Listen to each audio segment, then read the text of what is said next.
ইউক্রেনের president Vladimir জেলেনস্কির সঙ্গে বৈঠক পণ্ডু হবার পর রাশিয়া ইউক্রেন যুদ্ধ থেকে যুক্তরাষ্ট্রকে সরিয়ে নেওয়ার ইঙ্গিত দিলেন মার্কিন প্রেসিডেন্ট ডোনাল্ড ট্রাম্প।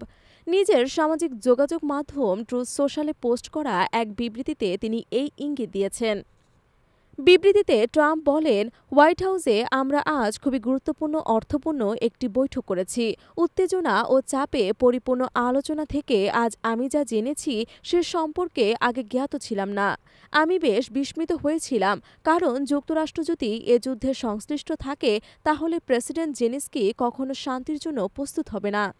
কারণ তিনি মনে করেন যে আমাদের সংশ্লিষ্টতা তার জন্য একটি বড় সুযোগ এবং শান্তি ও সমঝোতার প্রসঙ্গে এলেই এই সুযোগ তিনি ব্যবহার করতে পারবেন। আমি কোনো সুযোগ চাই না, আমি চাই শান্তি। তিনি যুক্তরাষ্ট্র এবং ওভাল অফিসকে অসম্মান করেছেন। যখন তিনি শান্তির জন্য প্রস্তুত হবেন তখন ফিরে আসতে পারবেন।